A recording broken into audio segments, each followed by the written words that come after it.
sometimes people will say to us, Abraham, and if we couldn't feel what you were talking about before, we might be having a different conversation with you than we are. A conversation more about take your time or collect more data and blah, blah, blah, blah, blah, blah, blah, all of that. But the important thing to understand is that you've been putting into this vortex the things that you want for a long time. Yes. And there's no possibility that you're ever going to be in a place without contrast.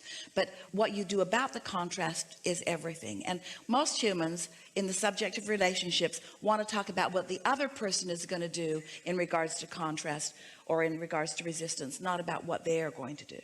And you can't control what they do, but you can control what you do. So what we're talking about is the difference between flowing energy because you are in alignment and you're feeling the call, and reacting to what someone else is doing. Here's the thing. This is a really good way of looking at this.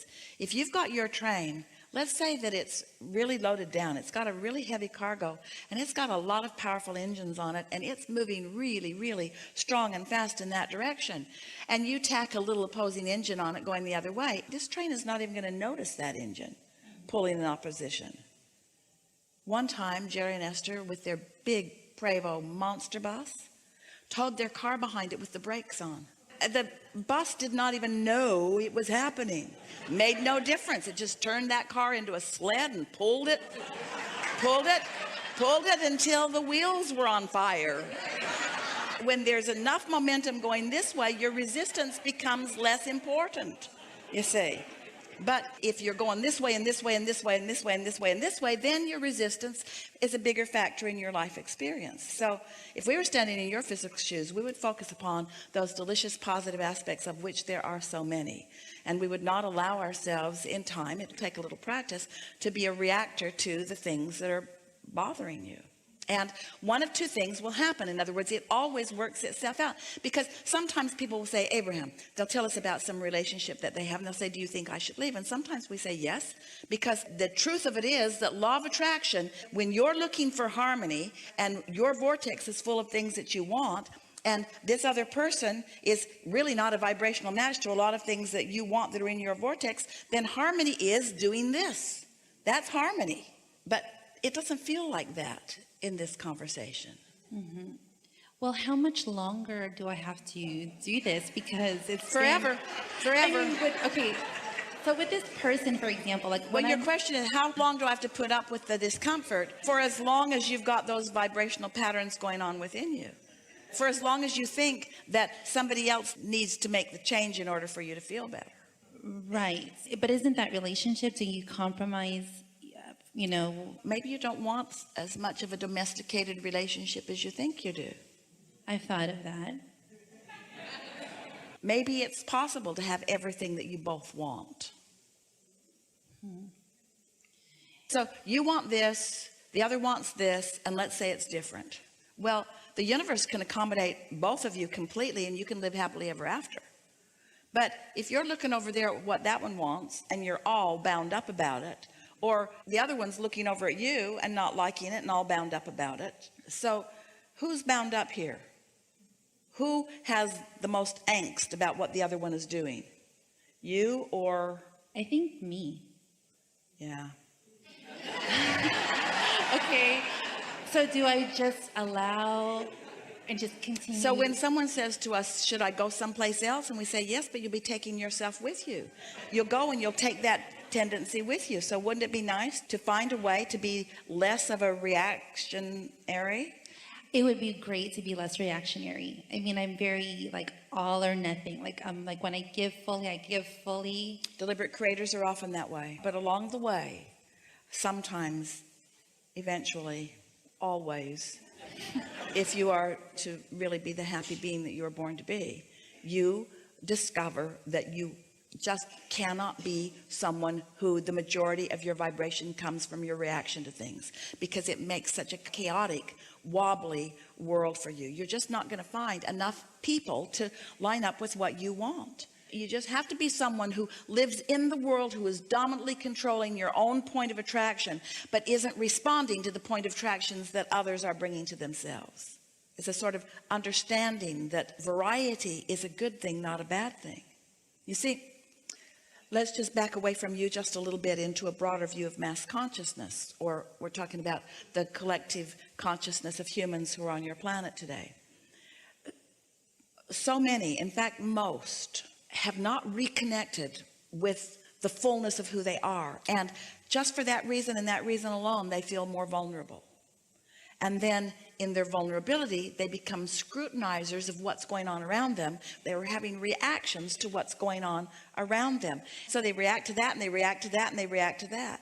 It's the conditional life that is not serving you very well. It's like, this condition is wonderful, and so I focus upon it, and it makes me feel good, and I love this condition, but that condition doesn't make me feel good. But since I'm a conditional person, because I've trained myself to be, because when I focus on things that make me feel good, I feel good, and so I've trained myself to be conditional, but now I'm faced with things that don't feel good too. So then I've got all this mixed energy going on, where if you are unconditional, which means it's not these things that you're focusing on first and foremost, it's alignment with source that you're focusing on first and foremost, and you've got that down, now you got a train that's going so fast and that is going to so many beautiful places that it doesn't matter what else you may hook on to it. It is insignificant by comparison with the connection that you've got going on.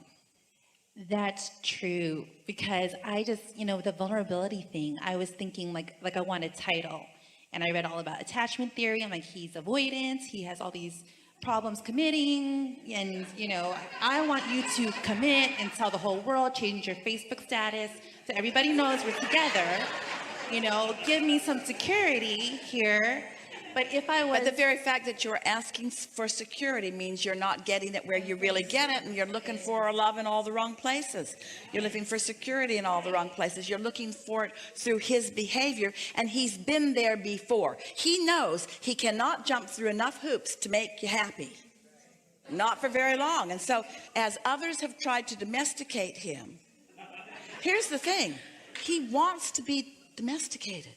He does. He wants so much of what you want. He just doesn't want to be responsible for how you feel all the time. That's true. I'm responsible for my feelings. He's responsible. That's a really great thing. But then you hear people saying, well, girl, then you need to get away from him because he's probably doing something bad. But don't listen to other people. Just align with source. Well, they won't come around so much if you don't agree with them. Law of attraction isn't even, but it's always fair. If you've got some of that going on within you, then people with those opinions will be around you expressing those opinions to you all the time. But really, look at the alternative. Do you really want to say to someone, I need your undivided attention? We promise you, if he were to give you undivided attention, after a little while, you'd say, I need my space. I've had that before with other people, and that's true. And I think part of it is the more I'm getting better at consciously creating and creating joyous moments, beautiful moments that surprise me, that the universe comes up with such amazing ways to, surprise and delight all the time, that there's also a little bit of fear that comes with that fear of loss. What you want to do is present yourself to the universe at large, and certainly to this person, as someone who is easily connected to source energy and easily and mostly feels good, and who is not dependent upon this one subject for your happiness. Because when you feel insecure and then you're depending upon this one subject for your happiness, what happens is they begin to feel bondage. And so as you present yourself, because that's who you are, as someone who can find joy here and here and here, who takes pleasure in this and this and this and this, and of course that, and even mostly in that, but not only in that. Now you've got this balance going on, and now there's no bondage that is being felt. That's true. That's when we're closest. That's when he feels most. And so that's what you meant. It's sort of a common thing that I want him until he wants me, and then I don't think I want him quite so much.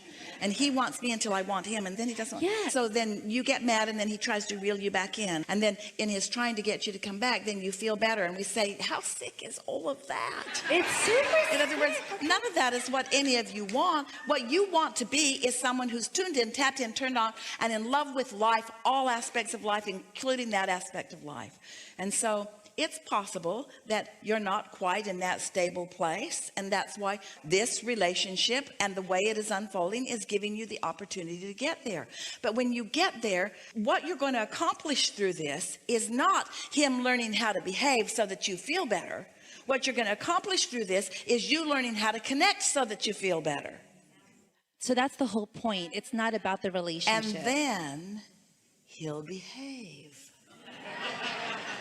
As will every other aspect of the universe. When you get in alignment with what you really want and you're no longer offering any resistance about what you want, so you don't have mixed in your vibration what you want and what you don't want, which means you're getting some of all of it. When only what's in your vibration is what you want, then that's what comes to you all around.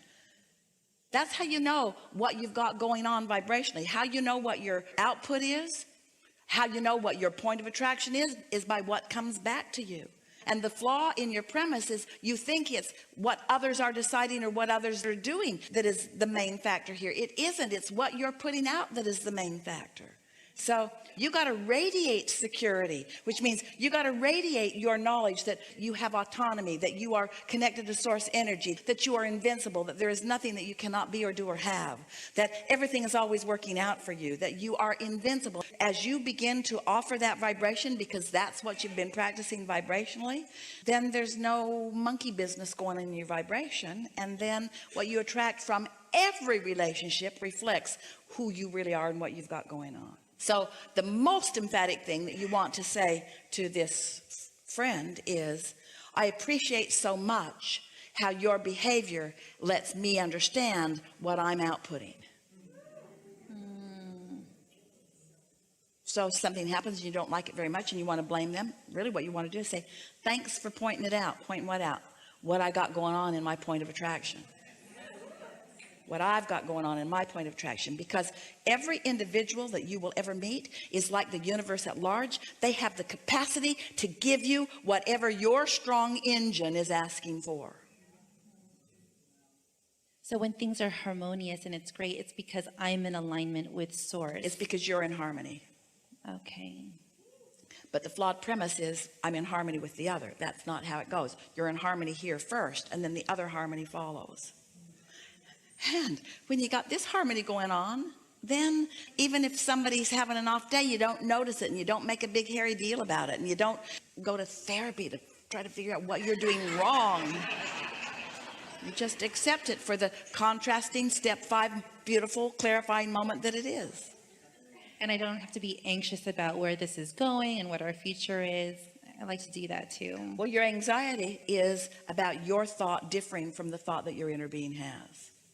And what anxiety is, worry is so interesting. That's you getting out there into the future where you have none of the resources of now. Because you only have the ability to connect with source energy in the now. So if in the now you're not connected to source energy and you're focused on something out there, there's no resources to cope. That's what worry is. Worry just means that you're trying to mess with the timeline. Worry just means that your thoughts are out there, but that your inner being's over here in the now. Your inner being's with you now. Now, that doesn't mean you can't have thoughts of the future in the now that feel good to you. You certainly can. But, oh, now is so delicious. It's where all of your power is.